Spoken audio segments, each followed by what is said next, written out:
لوگوں کا رجحان اس طرف ہے تو یہ ہمارے خلاف نہیں، وہ ہمارا کام کر رہے ہیں. لوگوں کو اذان کے بارے میں معلوم نہیں تھا، ان لوگوں نے اذان کا مدعا اٹھایا تو لوگوں نے اذان کے بارے میں معلوم کرنا شروع کر دیا. کچھ کو تو مسلمانوں سے زیادہ معلوم ہے غیر مسلموں کو ہمارے مذہب کے بارے میں، لیکن جن کو معلوم نہیں تھا ان تک یہ بات پہنچ گئی کہ ان کے اندر حلال حرام گوشت کھانے کا بھی ایک مسئلہ ہوتا ہے. یہ تو بہت سارے غیر مسلموں کو نہیں پتا، بہت سارے مسلمانوں کو بھی نہیں پتا، اور شاید جو گوشت کا کام کرتے شاید ان میں سے بھی بہت ساروں کو نہیں پتا کہ حلال کیسے ہوتا ہے. کیونکہ بس یہی تو ہے کہ ہم مسلمان ہیں، اپنا ہمارا گوشت کا کام ہے، باپ دادا کے زمانے سے ہے، اپنا کاٹ کے کھلاتے رہو.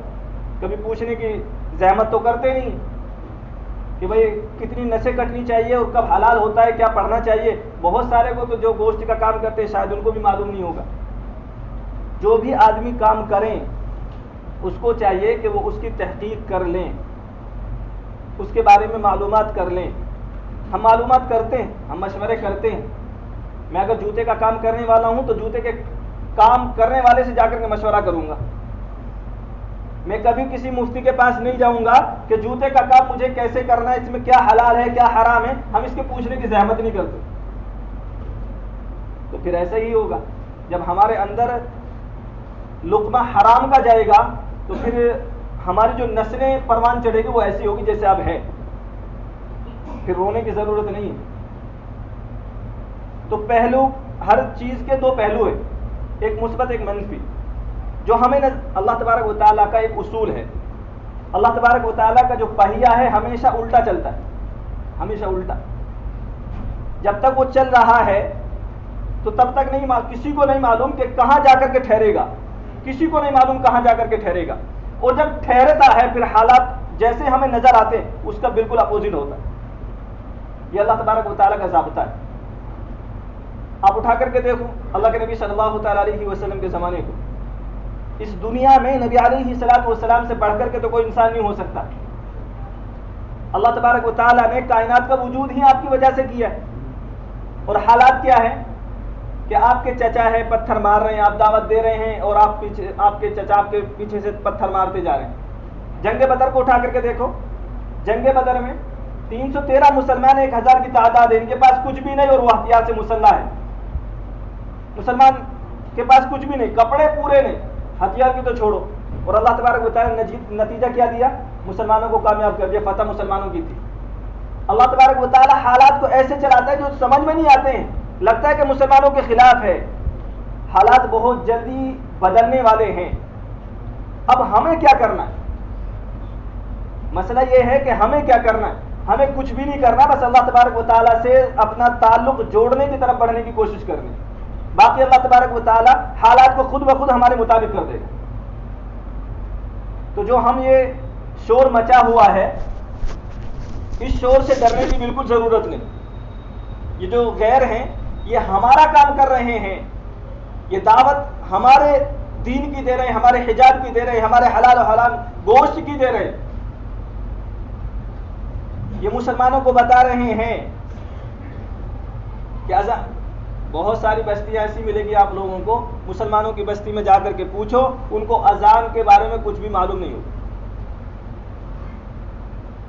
یا جو مدعے اٹھے ہیں تو یہ تو مسلمانوں کو بیدار کرنے کے لیے ہیں، گھبرانے کے لیے تو بالکل نہیں ہے کہ گھبرا کر کے بیٹھ جاؤ کہ اب کیا ہوگا. کچھ بھی نہیں ہوگا، وہی ہوگا جو اللہ تبارک و تعالیٰ چاہیں گے. یہ مدعا نہ بھی اٹھائے تب بھی وہی ہوگا، یہ مدعا اٹھائے تب بھی وہی ہوگا. تو ایمان میں اضافہ ہوگا جب ہم حالات کو سمجھیں گے قرآن کریم سے. اور جب ہم حالات کو سمجھیں گے، اصل میں کیا ہے قرآن کریم کو سمجھنے کی کوشش تو کرتے نہیں، نہ ہمیں سمجھ میں آتا اور نہ کوشش کرتے. اور جا کے یہ تفسیر ہوتی ہے نہ ہم وہاں جانے کی زحمت کرتے کہ چلو بھائی کچھ سن لو تو شاید کوئی بات سمجھ میں آ جائے. کچھ بھی نہیں کہ چلو کم سے کم ترجمہ ہی سننے کو مل جائے. اتنا بھی ہمارے پاس وقت نہیں. اس کو تو چھوڑو کہ جمعے میں ہفتے میں ایک بار بات کوئی سامنے آتی ہے کہ وہ بھی جائیں گے جب دوسری خطبے کی اذان ہو رہی ہوگی نا تب جائیں گے. بس پتہ چلے گا کبھی امام صاحب خطبہ پڑھیں گے اس کے بعد نمازوں کے فوراً سے وہاں نیت باندھے کہ وہیں سے بھاگ جائیں گے. کبھی کوئی پکڑ نہیں، یہاں پکڑنے والے بیٹھے نا، وقت نہیں دیں گے اللہ کے گھر میں، وقت نہیں دیں گے. پھر وقت کہاں گزرے گا؟ پھر اللہ تبارک و تعالیٰ وقت ایسے گزروائے گا جیسے گزر رہا ہے. پھر ہسپتال بھریں گے، پھر دکانیں بھریں گی، بازار بھریں گے، پھر یہی ہوگا، مسجد سے جتنا دور جو آدمی ہوگا پھر اللہ تبارک و تعالیٰ اس کا وقت ایسے ہی گزروائے. تو یہ میرے اور آپ کے ہاتھ میں کہ میرا وقت کیسے گزرے. ہم زیادہ تر وقت ہمیں چاہیے، اگر ہمارا وقت فری ہے تو اللہ تبارک و تعالیٰ کی یاد میں گزرنا چاہیے. جو دین کی مجلسیں ہیں جہاں دین کی باتیں ہوتی ہیں یا قرآن و حدیث پڑھا اور سنا جاتا ہے، ہمیں چاہیے کہ اگر ہم فری ہیں تو ان میں وقت دیں، اس سے ایمان میں تازگی ہوگی. پھر اللہ کے نبی صلی اللہ تعالیٰ علیہ وسلم نے اور قرآن نے جب حالات آئے تو کیا بتایا ہے، کس وقت پر کیا کرنا چاہیے، تب معلوم ہوگا. پھر ایمان میں اضافہ ہوگا. پھر ایسا نہیں ہوگا کہ اب کیا کریں، اب تو ہم ختم ہو جائیں گے، مسلمانوں کا نام و نشان مٹ جائے گا. آپ لوگ کتنی بار سنتے ہیں مسلمانوں کا نام و نشان مٹا سکتا ہے کوئی بھی نہیں مٹا سکتا. اس لیے کہ جب تک مسلمان زمین پر زندہ ہے تب تک دنیا قائم ہے، اور جب مسلمان زمین پر نہیں رہے گا پھر اللہ تبارک و تعالیٰ کو دنیا کی ضرورت نہیں، پھر قیامت آ جائے گی. اس لیے مسلمان ختم نہیں ہو سکتا ہے. ہاں، کاٹ چھانٹ کا وقت ضرور آئے گا. اصلی جو مسلمان ہوں گے وہ رہیں گے، جو نام کے مسلمان ہوں گے اللہ تبارک و تعالیٰ ان کو تو کٹوائے گا، ان کو تو چھٹوائے گا. تو اب میں اور آپ دیکھ لیں اپنے گرامان میں جھانک کر کے کہ کون سی فہرست میں ہمارا شمار ہوتا ہے. ہم دل سے مسلمان ہیں یا صرف زبان کے مسلمان ہیں؟ اگر زبان کے ہیں تو پھر تو مسئلہ ہے، پھر تو سوچنا پڑے گا. تو اس لیے میں اور آپ جب بھی حالات آئے تو ہم قرآن کی طرف جائیں. جب بھی حالات آئیں اللہ تبارک و تعالیٰ کو منانے کی طرف چلیں تو پھر اللہ تبارک و تعالیٰ سب کچھ درست کر دے گا.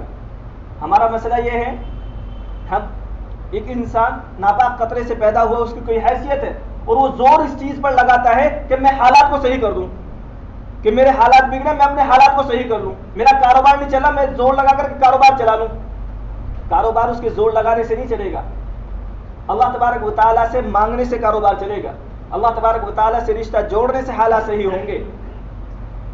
تو اس لیے جس کو حالات صحیح کرنے ہیں اپنے، تو اس کو چاہیے کہ وہ اللہ تبارک و تعالیٰ سے رشتہ جوڑ لیں. اور حالات کو سمجھنے کے لیے زیادہ میڈیا کے پیچھے بھاگنے کی ضرورت نہیں ہے. میڈیا آپ کو خوف زدہ کرے گی، آپ کو ڈرائے گی. تو اس لیے حالات کو اگر سمجھنا ہے تو قرآن کریم سے سمجھے. اللہ تبارک و تعالیٰ مجھے آپ کو عمل کرنا آسان فرمائے. وآخر دعوانا الحمد للہ رب العالمین.